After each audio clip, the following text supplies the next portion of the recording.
साथियों नमस्कार। मैं अनुज आप सभी का स्वागत करता हूं अपने चैनल पर जिसका नाम है शिवालिक प्रगति सेंटर। साथियों, जैसे कि आप सभी को ज्ञात होगा कि आपके साथ में HP TGT टैट आर्ट्स दिसंबर 2022 में जो टेस्ट कंडक्ट करवाया गया था उसके सामान्य ज्ञान के सवालों को आपके साथ डिस्कस कर रहा हूं। यदि आप लोग इस चैनल पर नए हैं तो आपको मैं बता दूं कि इस पर 2 वीडियोस ऑलरेडी मैं डाल चुका हूं। जैसे कि आप स्क्रीन पर भी देख सकते हैं, ये पार्ट 3 जीके का पार्ट 3 आपके साथ में डिस्कस करूँगा।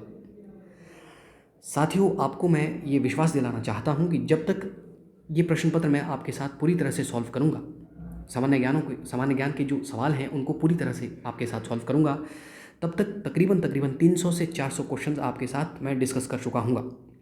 इसी तरह से यदि मैं कम से कम 5 क्वेश्चन पेपर भी आपके साथ सॉल्व करता हूँ साथियों, तो कम से कम 1000 क्वेश्चन तो आपके साथ में डिस्कस कर चुका हूँगा।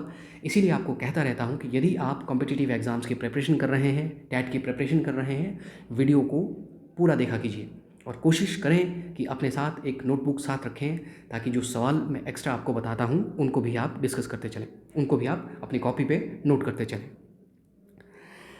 तो चलिए, आपका अधिक समय नहीं लूँगा मैं, वीडियो की शुरुआत करते हैं और आज का जो पहला सवाल देखते हैं।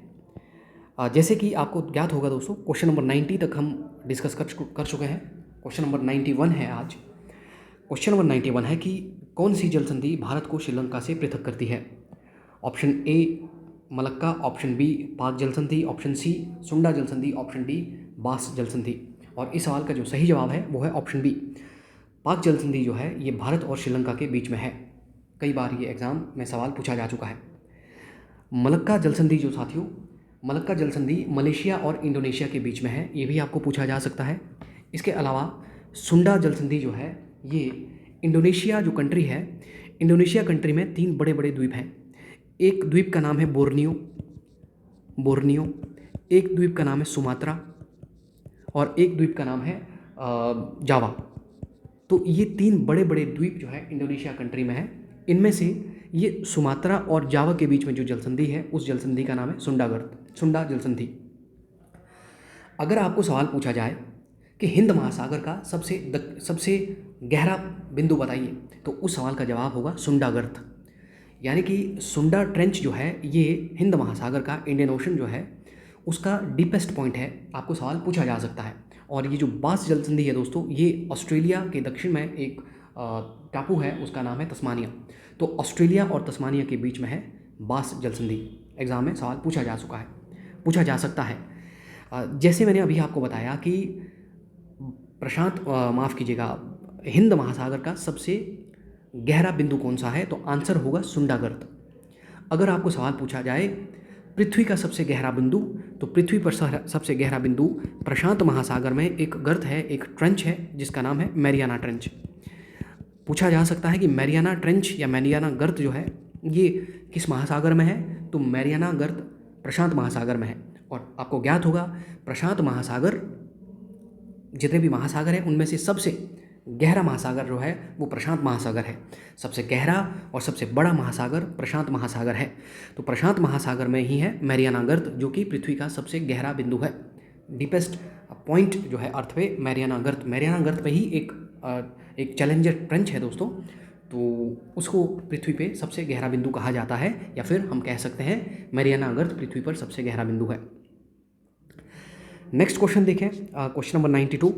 क्वेश्चन नंबर 92 है दोस्तों कि कश्मीर को शेष भारत से जोड़ने वाला दर्रा कौन सा है? ऑप्शन ए बोलन दर्रा, ऑप्शन बी नीति दर्रा, ऑप्शन सी बनिहाल दर्रा, ऑप्शन डी काराकोरम दर्रा।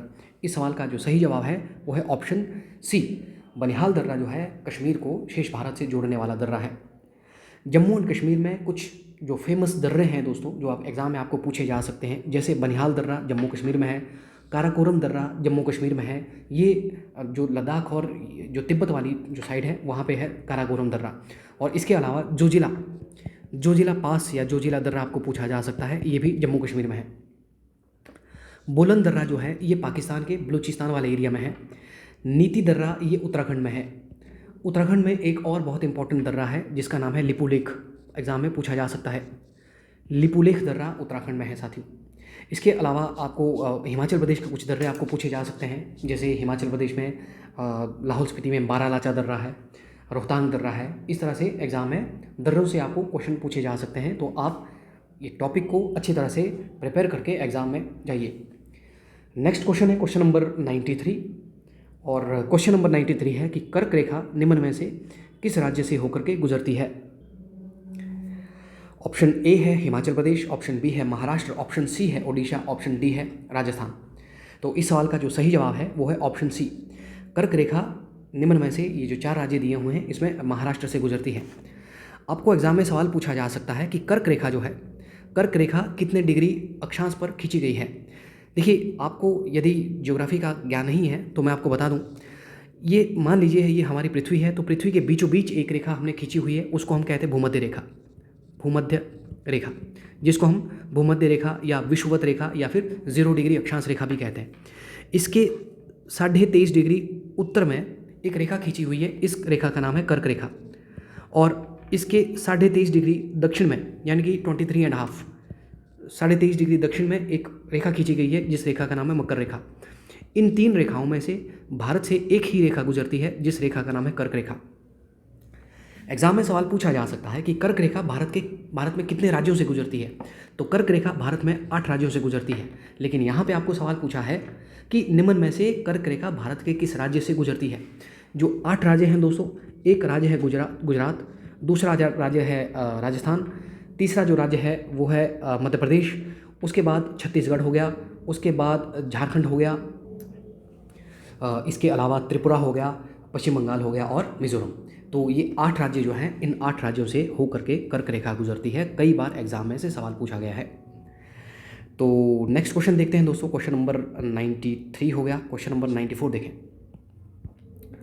क्वेश्चन नंबर 94 है कि निम्नलिखित में से किस राज्य में शोम्पेन जनजाति पाई जाती है। ऑप्शन ए नीलगिरी पर्वतमाला, ऑप्शन बी निकोबार द्वीप, ऑप्शन सी स्पीति घाटी, ऑप्शन डी लक्षद्वीप टापू। तो इस सवाल का जो सही जवाब है वो है ऑप्शन बी, नीलगिरी, माफ़ कीजिएगा, शोम्पेन जनजाति जो है वो निकोबार द्वीप में पाई जाती है। नीलगिरी में भी एक जनजाति पाई जाती है, उस जनजाति का नाम है जनजाति का नाम है टोडा। तो आपको पूछा जा सकता है टोडा जनजाति कहाँ पे पाई जाती है। अंडमान निकोबार में एक और जनजाति है, अंडमान में खासकर, उसका नाम है सेंटिनली। इसके अलावा आपको पूछा जा सकता है बोडो जनजाति कहाँ पे पाई जाती है। तो बोडो जनजाति मुख्य रूप में असम में पाई जाती है।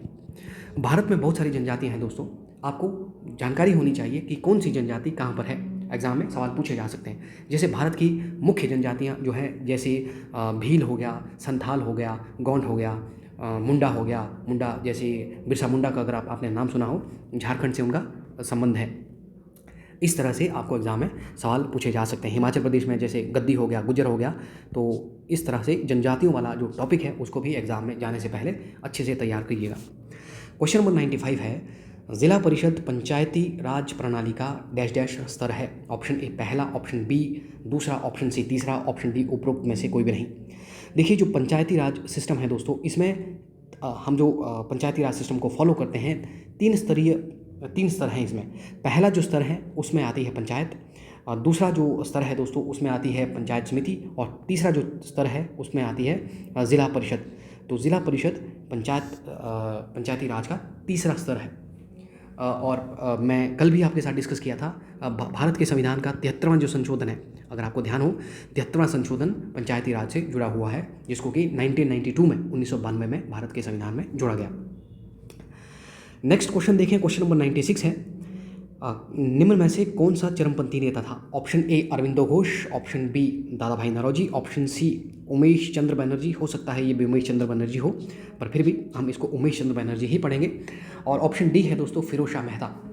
इस सवाल का जो सही जवाब है वो है ऑप्शन ए, निम्न में से चरमपंथी नेता, यानी कि भारतीय राष्ट्रीय कांग्रेस जो थी, भारतीय राष्ट्रीय कांग्रेस, इसमें 1905 आते आते भारतीय राष्ट्रीय कांग्रेस 2 गुटों में बंट गई।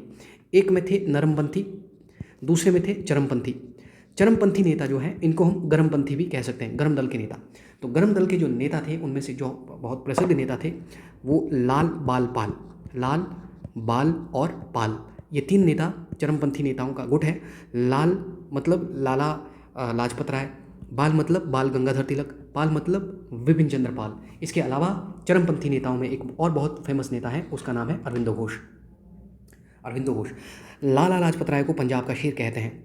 बाल गंगाधर तिलक जो है, बाल गंगाधर तिलक को हम लोकमान्य कहते हैं, लोकमान्य। बाल गंगाधर तिलक ने एक नारा दिया था, स्वराज मेरा जन्मसिद्ध अधिकार है और मैं इसे पाकर ही रहूँगा। तो ये भी आपको एग्जाम में सवाल पूछे जा सकते हैं।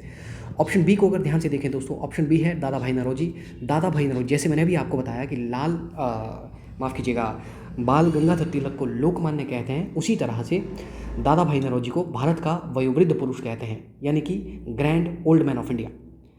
और दादा भाई नौरोजी ने जो ड्रेन थ्योरी दी थी, ड्रेन ऑफ वेल्थ, भारत से धन का जो निकास हुआ है, किस तरह से अंग्रेजों ने भारत से धन का निकास यानी कि भारत को लूटा है, तो वो थ्योरी दी हुई है दादा भाई नौरोजी ने। एग्जाम में से सवाल आपको पूछा जा सकता है। फिरोज शाह मेहता दोस्तों, ये भारतीय राष्ट्रीय कांग्रेस की जब स्थापना हुई थी 1885 में, A.O. हयूम ने भारतीय राष्ट्रीय कांग्रेस की स्थापना की थी। तो उन भारतीय राष्ट्रीय कांग्रेस के शुरुआत में जब इसकी स्थापना हुई, तो इसके संस्थापक सदस्यों में से शुरू में जो सदस्य इनमें से जुड़े, उनमें से फिरोज शाह मेहता भी एक व्यक्ति हैं। और अगर ये व्योमेश चंद्र बनर्जी हैं, तो ध्यान रखिएगा 1885 में भारतीय राष्ट्रीय कांग्रेस की जब स्थापना हुई, तो भारतीय राष्ट्रीय कांग्रेस के पहले जो अध्यक्ष थे वो थे व्योमेश चंद्र बनर्जी, WC बनर्जी, भारतीय राष्ट्रीय कांग्रेस के पहले अध्यक्ष। चलिए नेक्स्ट क्वेश्चन देखिए। नेक्स्ट क्वेश्चन, कभी कभी एग्जाम में दोस्तों सवाल पूछा जाता है कि भारतीय राष्ट्रीय कांग्रेस के जो संस्थापक हैं A.O. हयूम, वो कौन सी पद पर थे, किस पोस्ट पर थे, तो ध्यान रखिएगा वो एक सिविल सर्वेंट थे, सिविल सेवक। नेक्स्ट क्वेश्चन है क्वेश्चन नंबर 96 हो गया। क्वेश्चन नंबर 97 दोस्तों, क्वेश्चन नंबर 97 है कि वीटो किस भाषा का शब्द है। Option A Latin, option B फ्रांसीसी, ऑप्शन सी अंग्रेजी और ऑप्शन डी चीनी। तो इस सवाल का जो सही जवाब है दोस्तों वो है वीटो जो है ये लैटिन भाषा का शब्द है। वीटो लैटिन भाषा का शब्द है और इसका मतलब होता है मैं निषेध करता हूँ, यानी कि वीटो मतलब प्रोहिबिशन। इसी तरह से एग्जाम में सवाल पूछे जाते हैं, कई बार पूछा गया, एक बार एग्जाम में सवाल पूछा गया जो मानसून है, मानसून कौन सी भाषा का शब्द है। मानसून अरबी भाषा का शब्द मौसम से बना हुआ है। सवाल में एग्जाम में सवाल पूछा जाता है जो बजट है, बजट किस भाषा से लिया गया है। बजट जो है दोस्तों ये फ्रांसीसी भाषा से लिया गया शब्द है। इसी तरह से आपको सवाल पूछा जा सकता है कि जैसे डेमोक्रेसी हो गया, डेमोक्रेसी यानी कि लोकतंत्र, ये कौन सी भाषा से शब्द लिया गया है। तो डेमोक्रेसी जो है ये ग्रीक भाषा का शब्द है, जिसका मतलब होता है लोगों का शासन। एग्जाम में इस तरह के सवाल कई बार पूछे जा चुके हैं। नेक्स्ट क्वेश्चन देखें, क्वेश्चन नंबर 98। क्वेश्चन नंबर 98 है दोस्तों, भारतीय राष्ट्रीय कांग्रेस के किस अधिवेशन में नरमपंथी नेताओं और चरमपंथी नेताओं के बीच में विभाजन हुआ। जैसे कि अभी मैंने आपको बताया कि 1905 आते आते कांग्रेस जो है दो बड़े बड़े गुट कांग्रेस में बन गए थे, कांग्रेस के भीतर ही बन गए थे। उनका एक गुट था नरमपंथी और दूसरा जो ग्रुप था वो था चरमपंथी। 1907 में जो अधिवेशन हुआ सूरत में, 1907 में सूरत अधिवेशन, या हम उसको सूरत विभाजन भी इसको कह सकते हैं। सूरत अधिवेशन जब हुआ, इस अधिवेशन में नरमपंथी और चरमपंथी नेताओं के बीच में विभाजन हो गया। आपको सवाल पूछा जा सकता है कि जिस अधिवेशन में, यानी कि सूरत अधिवेशन में, जिस अधिवेशन में भारतीय राष्ट्रीय कांग्रेस के नरमपंथी और चरमपंथी नेताओं के बीच में विभाजन हुआ, उस समय भारतीय राष्ट्रीय कांग्रेस की अध्यक्षता उस सम्मेलन में किसने की थी। तो ध्यान रखिएगा उस सम्मेलन की जो अध्यक्षता की गई थी वो की गई थी रास बिहारी घोष के द्वारा। एग्जाम में सवाल पूछा गया है। इसके अलावा दोस्तों कलकत्ता में कई बार भारतीय राष्ट्रीय कांग्रेस का सम्मेलन हुआ, लेकिन इसमें से जो बहुत फेमस सम्मेलन कलकत्ता में हुए वो आप याद रख सकते हो। 1896 में हुआ था, 1896 में जो कलकत्ता अधिवेशन हुआ भारतीय राष्ट्रीय कांग्रेस का, उसमें सबसे पहले जो राष्ट्रगीत है, भारत का जो राष्ट्रगीत है माफ़ कीजिएगा वंदे मातरम, वो सबसे पहले वंदे मातरम को 1896 में भारतीय राष्ट्रीय कांग्रेस के कलकत्ता अधिवेशन में गाया गया। उसी तरह से 1911 में जो भारतीय राष्ट्रीय कांग्रेस का अधिवेशन हुआ वो भी कलकत्ता में ही हुआ, और उस 1911 के अधिवेशन में राष्ट्रगान यानी कि जन गण मन, जिसको कि रविंद्रनाथ टैगोर जी ने लिखा है, उसको 1911 के भारतीय राष्ट्रीय कांग्रेस के कलकत्ता अधिवेशन में गाया गया। कई बार सवाल एग्जाम में पूछे जा चुके हैं। लाहौर में भी भारतीय राष्ट्रीय कांग्रेस के कुछ अधिवेशन हुए। लाहौर में भारतीय राष्ट्रीय कांग्रेस के जो अधिवेशन हुए उनमें से सबसे फेमस जो अधिवेशन है जो कि एग्ज़ाम में आपको पूछा जा सकता है वो 1929 में जो लाहौर अधिवेशन हुआ था उसमें, जिसमें कि पंडित जवाहरलाल नेहरू ने पूर्ण स्वराज का नारा दिया था। तो आपको सवाल पूछा जाए कि पूर्ण स्वराज का नारा किसने दिया? पंडित जवाहरलाल नेहरू ने। भारतीय राष्ट्रीय कांग्रेस के किस अधिवेशन में पंडित जवाहरलाल नेहरू ने पूर्ण स्वराज का नारा दिया? तो वो दिया 1929 में, 1929 में जो अधिवेशन हुआ भारतीय राष्ट्रीय कांग्रेस का लाहौर में हुआ। इसके अलावा लाहौर में एक और अधिवेशन हुआ था, हालांकि ये भारतीय राष्ट्रीय कांग्रेस का अधिवेशन नहीं है। 1940 में, 1940 में, 1940 में मुस्लिम लीग का लाहौर अधिवेशन हुआ, जिसमें कि मुस्लिम लीग के नेता मोहम्मद अली जिन्ना ने पाकिस्तान की मांग की। सवाल आपको पूछा जा सकता है मुस्लिम लीग के किस अधिवेशन में पाकिस्तान की डिमांड की गई है? वो 1940 में जो मुस्लिम लीग का अधिवेशन वो भी लाहौर में ही हुआ था, उसमें पाकिस्तान की डिमांड की गई। हालांकि पिछले कल इससे पहले जो मैंने वीडियो बनाया उसमें मैं आपको बता चुका हूं कि पाकिस्तान का जो नाम है वो रहमत अली के द्वारा दिया गया है। आपको सवाल अगर पूछा जाए दोस्तों, भारतीय राष्ट्रीय कांग्रेस का पहला सम्मेलन, पहला अधिवेशन जो भारतीय राष्ट्रीय कांग्रेस का वो कहाँ पे हुआ था? ध्यान रखिए, भारतीय राष्ट्रीय कांग्रेस का पहला अधिवेशन डिसाइड किया गया था कि ये पुणे में होगा, लेकिन ये पूना में नहीं हुआ, ये बम्बई में हुआ है। तो आपको ये भी सवाल पूछा जा सकता है कि कहाँ पर आयोजित था और कहाँ पर हुआ। तो दोनों सवाल आपको ध्यान रखने हैं। नेक्स्ट क्वेश्चन है दोस्तों, क्वेश्चन नंबर 99 कि विश्व का सबसे बड़ा प्रायद्वीप कौन सा है?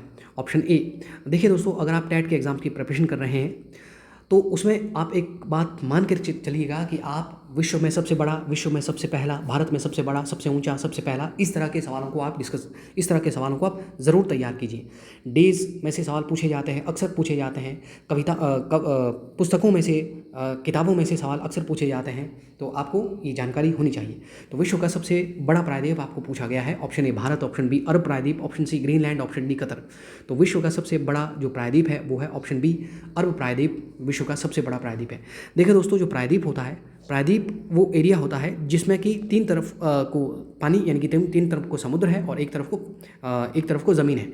जैसे भारतीय प्रायद्वीप अगर हम देखें तो भारत का ये जो दक्षिण वाला हिस्सा है, दक्षिण भारत का जो हिस्सा, इसको हम भारत का प्रायद्वीप कहते हैं। तो इसी तरह से अरब प्रायद्वीप को आप देखिएगा तो अरब प्रायद्वीप के चारों तरफ, अरब प्रायद्वीप के तीन तरफ को पानी है और एक तरफ को ज़मीन है। इसके अलावा ऑप्शन बी अगर देखें, ऑप्शन सी अगर देखें तो ग्रीनलैंड जो है ये सबसे बड़ा द्वीप है। आपको सवाल सबसे बड़ा प्रायद्वीप पूछा हुआ है। अगर पूछा गया होता सबसे बड़ा द्वीप होता है जिसके चारों तरफ पानी है, ज़मीन का वो टुकड़ा, ज़मीन की वो भूमि जिसके चारों तरफ पानी है, उसको हम द्वीप कहते हैं। तो विश्व का सबसे बड़ा द्वीप है वो है ग्रीनलैंड।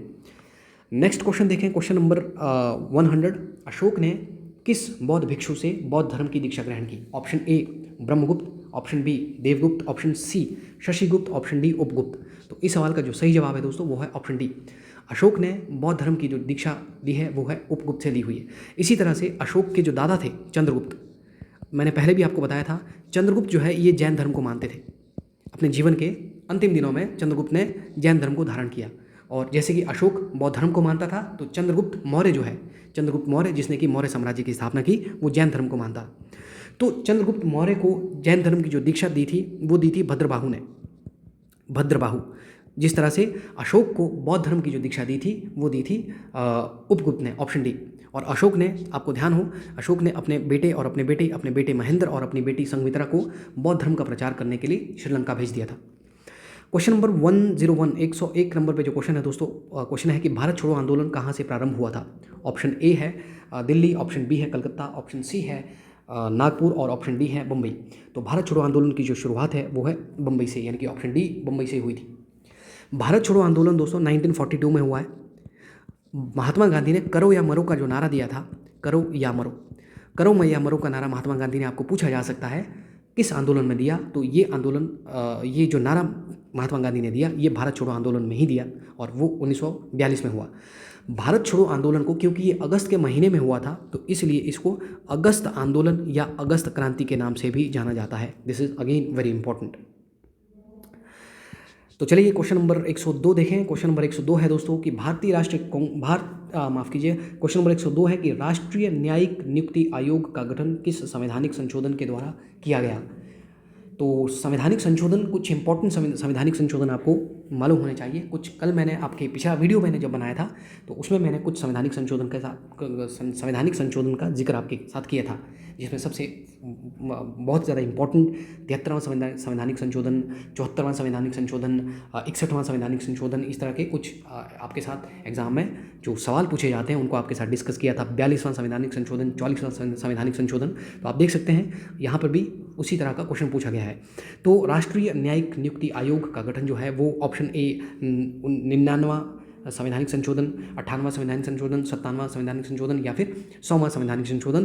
तो इस सवाल का जो सही जवाब है वो है ऑप्शन ए 99वां संवैधानिक संशोधन जो है वो नेशनल जुडिशियल अपॉइंटमेंट कमीशन के लिए बनाया गया है।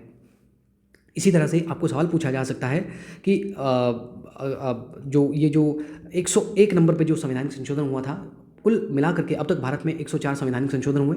101 नंबर पे जो संवैधानिक संशोधन हुआ वो जीएसटी के बारे में था, गुड्स एवं सर्विसेज टैक्स। 103 नंबर पर जो संवैधानिक संशोधन हुआ दोस्तों वो जो इकोनॉमिक वीकर सेक्शन है ईडब्ल्यूएस, जो सामान्य वर्ग है उसमें जो आर्थिक रूप से कमज़ोर लोग हैं उनके लिए एक संवैधानिक संशोधन किया गया 103 नंबर पर। 103 कॉन्स्टिट्यूशनल अमेंडमेंट है। 104 नंबर पर जो संवैधानिक संशोधन है दोस्तों उसमें अगर आपको ध्यान हो, राष्ट्रपति लोकसभा से 2 लोगों को मनोनीत करता है, 2 सदस्यों को राष्ट्रपति लोकसभा से मनोनीत करता है। और ये जो 2 सदस्य होते हैं ये एंग्लो इंडियन होते हैं, क्योंकि अभी एंग्लो इंडियन का रिप्रेजेंटेशन भारत में बहुत ही कम है या ना के बराबर है। तो अब 104वां संवैधानिक संशोधन जो किया गया है, अब राष्ट्रपति लोकसभा से 2 लोगों को मनोनीत नहीं करते। इस तरह से जो बहुत ज़रूरी संवैधानिक संशोधन है वो आपको पूछे जा सकते हैं। ये जो संवैधानिक संशोधन है, भारत और बांग्लादेश के बीच में जो भूमि का जो एक तरह से ट्रांसफ़र का जो इशू था वो इसमें डिस्कस किया गया है। नेक्स्ट क्वेश्चन है क्वेश्चन नंबर 103, शिक्षा के अधिकार को संविधान के किस अनुच्छेद में रखा गया है? ऑप्शन ए अनुच्छेद 21A, ऑप्शन बी अनुच्छेद 51A, ऑप्शन सी अनुच्छेद 39A, ऑप्शन डी उपरोक्त में से कोई भी नहीं। This is very very important question, बहुत ही ज़्यादा ज़रूरी क्वेश्चन है टेट की परीक्षाओं के हिसाब से बेहद ज़्यादा ज़रूरी सवाल। तो इस सवाल का जो सही जवाब है वो है ऑप्शन ए, और ऑप्शन ए है 21A। ऑप्शन ए में अनुच्छेद 21A में शिक्षा के अधिकार को, इसमें जो 6 से 14 वर्ष के बच्चे हैं, 6 से 14 वर्ष के बच्चों को निःशुल्क शिक्षा राज्य देगा, तो ये इसमें बात की गई है, ये इसमें डिस्कस किया गया था। और ये सन 2002 में शिक्षा का जो अधिकार अधिनियम है ये सन 2002 में जोड़ा गया। आपको सवाल पूछा जा सकता है, और ये भारतीय संविधान का 86वां संवैधानिक संशोधन है। जैसे मैंने अभी आपको कुछ संवैधानिक संशोधन के बारे में बताया, तो 86th amendment of Indian constitution जो हुआ था सन 2002 में, उसमें शिक्षा के अधिकार को भारत के संविधान में जोड़ा गया। और आर्टिकल अगर पूछा जाए, अगर अनुच्छेद पूछा जाए, अनुच्छेद 21A, अनुच्छेद 51A, ये भी बहुत ज़्यादा इंपॉर्टेंट है। देखिए दोस्तों, इसे पीछे वाले वीडियो में मैंने आपको बताया था, भारत के संविधान में जो 42वां संशोधन हुआ था, 42वां संशोधन में मौलिक कर्तव्यों को भारत के संविधान में जोड़ा गया था। मौलिक कर्तव्य को भारत के संविधान में कब जोड़ा गया? 42वें संवैधानिक संशोधन के तहत। और ये जो 42वां संवैधानिक संशोधन जो हुआ था वो 1976 में हुआ था। और मौलिक कर्तव्य जो है भारत के संविधान के किस अनुच्छेद में है, अगर इस तरह से पूछा जाए तो आंसर होगा अनुच्छेद नंबर 51A। अनुच्छेद 39 में 3 तरह के प्रावधानों का जिक्र किया गया है दोस्तों। एक अनुच्छेद 39 में है कि फ्री लीगल एड, यानी कि निःशुल्क न्यायिक सहायता, यदि कोई व्यक्ति न्यायिक सहायता निःशुल्क में लेना चाहे तो भारत के संविधान में प्रोविजन जो DPSP है, यानी कि राज्य के लिए नीति निर्देशक तत्व जो दे रखे हैं भारत के संविधान ने, उनमें से आर्टिकल 39A में लिखा गया है कि भारत के जो नागरिक हैं उनको निःशुल्क शिक्षा, माफ़ कीजिएगा, निःशुल्क लीगल एड यानी कि निःशुल्क कानूनी सहायता दी जाए। इसके अलावा इसमें एक समान कार्य के लिए एक समान वेतन है, या फिर राज्य जो है संपत्ति का वितरण इस तरह से करेगा कि वो समान रूप से बंटे, इस तरह की ये बातें इनमें लिखी गई हैं। एग्जाम पॉइंट ऑफ व्यू से ये बहुत ज़्यादा ज़रूरी क्वेश्चन है पॉलिटिकल साइंस के। क्वेश्चन नंबर 104 देखिए दोस्तों, क्वेश्चन नंबर 104 है कि 25 जून 1975 को जब देश में आपातकाल लगाया गया, लागू हुआ, तो उस समय देश के राष्ट्रपति कौन थे? Option A doctor Zakir Hussain, option B है दोस्तों फ़खरुद्दीन अली अहमद, ऑप्शन सी है ज्ञानी जैल सिंह, ऑप्शन डी है डॉक्टर राधाकृष्णन। मैंने पीछे जो वीडियो डिस्कस किया था उसमें मैंने आपको 4 भारत के जो राष्ट्रपति हैं उनके बारे में बताया था, और मैंने आपको बताया था डॉक्टर जाकिर हुसैन जो है ये भारत के सबसे ऐसे राष्ट्रपति हैं जो पहले मुस्लिम राष्ट्रपति बने थे, और राष्ट्रपति के तौर पर इनका कार्यकाल बहुत छोटा था, यानी कि 2 साल में इनकी जो डेथ हो गई थी। राष्ट्रपति के पद पर जब ये थे तो इनका देहांत हो चुका था, तो सबसे छोटा कार्यकाल इनका बनता है। तो इस सवाल का जो सही जवाब है वो है ऑप्शन बी है, फ़खरुद्दीन अली जो है ये भारत के राष्ट्रपति उस समय थे जिस समय देश में इमरजेंसी लगाई थी। भारत में जो आपातकाल है दोस्तों, आपातकाल यहाँ पे बात हो रही है राष्ट्रीय आपातकाल की। आपातकाल 3 तरह का होता है, एक होता है राष्ट्रीय आपातकाल, एक होता है प्रेसिडेंट रूल यानी कि राष्ट्रपति शासन, और एक होता है वित्तीय आपातकाल। आपातकाल के लिए भारत के संविधान में 3 अनुच्छेद है। एक अनुच्छेद है 352, 352, 352 में राष्ट्रीय आपातकाल है। अनुच्छेद नंबर 356 में है दोस्तों राष्ट्रपति शासन, और अनुच्छेद 360 जो है इसमें वित्तीय आपातकाल यानी कि फाइनेंशियल इमरजेंसी की बात की गई है। तो राष्ट्रीय आपातकाल, ये जो आपातकाल की जिसकी यहाँ पे बात की गई है, राष्ट्रीय आपातकाल भारत में 3 बार लगाया गया। एक लगाया गया 1962 में जब भारत और चीन के बीच में युद्ध हुआ, एक लगाया था 1971 में जब भारत और पाकिस्तान के बीच में युद्ध हुआ, और एक लगाया था 1975 में। तो उस समय देश के देश के जो राष्ट्रपति थे वो थे फ़खरुद्दीन अली अहमद। और आपको ज्ञात हो आपातकाल की घोषणा जो है राष्ट्रपति ही करते हैं। हालांकि प्रधानमंत्री या फिर मंत्रिपरिषद के कहने पर आपातकाल की घोषणा की जाती है, परंतु आपातकाल की घोषणा राष्ट्रपति करते हैं। तो ये सवाल इस तरह से पूछा गया है। नेक्स्ट क्वेश्चन है क्वेश्चन नंबर 105 दोस्तों। क्वेश्चन नंबर 105 है, संविधान सभा द्वारा भारत के राष्ट्रीय ध्वज को कब अपनाया गया? ऑप्शन ए 22 जुलाई 1946, ऑप्शन बी 22 जुलाई 1947, ऑप्शन डी 22 जुलाई 1948, ऑप्शन डी है 22 जुलाई 1949। तो इस सवाल का जो सही जवाब है वो है ऑप्शन बी, 22 जुलाई 1946 को संविधान सभा के द्वारा राष्ट्रीय ध्वज को अपनाया गया है। आपको सवाल पूछा जा सकता है कि संविधान सभा का गठन कब किया गया? तो संविधान सभा का गठन 1946 में यानी कि 1946 में किया गया। क्यों किया गया? भारत का संविधान बनाने के लिए। और इसी संविधान सभा ने राष्ट्रीय ध्वज को कब अपनाया? तो इसी संविधान सभा ने राष्ट्रीय ध्वज को 22 जुलाई 1947 को अपनाया। आपको सवाल पूछा जा सकता है संविधान सभा की प्रथम बैठक कब हुई? तो 9 दिसंबर को। 9 दिसंबर 1946 को जब संविधान सभा की पहली बैठक हुई तो जाहिर सी बात है 22 जुलाई 1946 को नहीं अपनाया जा सकता राष्ट्रीय ध्वज। तो दोस्तों आज इस वीडियो में इतने ही सवालों को मैं डिस्कस कर पाऊँगा। अगर आपको वीडियो पसंद आया हो दोस्तों, आप वीडियो को लाइक ज़रूर करें, शेयर ज़रूर करें, सब्सक्राइब ज़रूर करें इस वीडियो को। और इस वीडियो में अभी इस प्रश्न पत्र को जिसको मैंने आपके साथ डिस्कस किया, और भी बाकी क्वेश्चन बचते हैं। अभी एसएसटी के 15 क्वेश्चन और आपके साथ डिस्कस करने के लिए बचते हैं। उसके बाद जो हिमाचल जीके है या जो एनवायरमेंटल साइंस है उसके सवालों को भी आपके साथ डिस्कस करूँगा। वीडियो ज़रूर पूरा देखा कीजिए दोस्तों, तभी आपको ज़्यादा से ज़्यादा बेनिफिट मिलेगा। बाकी आपके साथ मुलाकात होती रहेगी, नेक्स्ट वीडियो में ज़रूर आपके साथ मिलेंगे। तब तक के लिए नमस्कार, जय हिंद, जय भारत।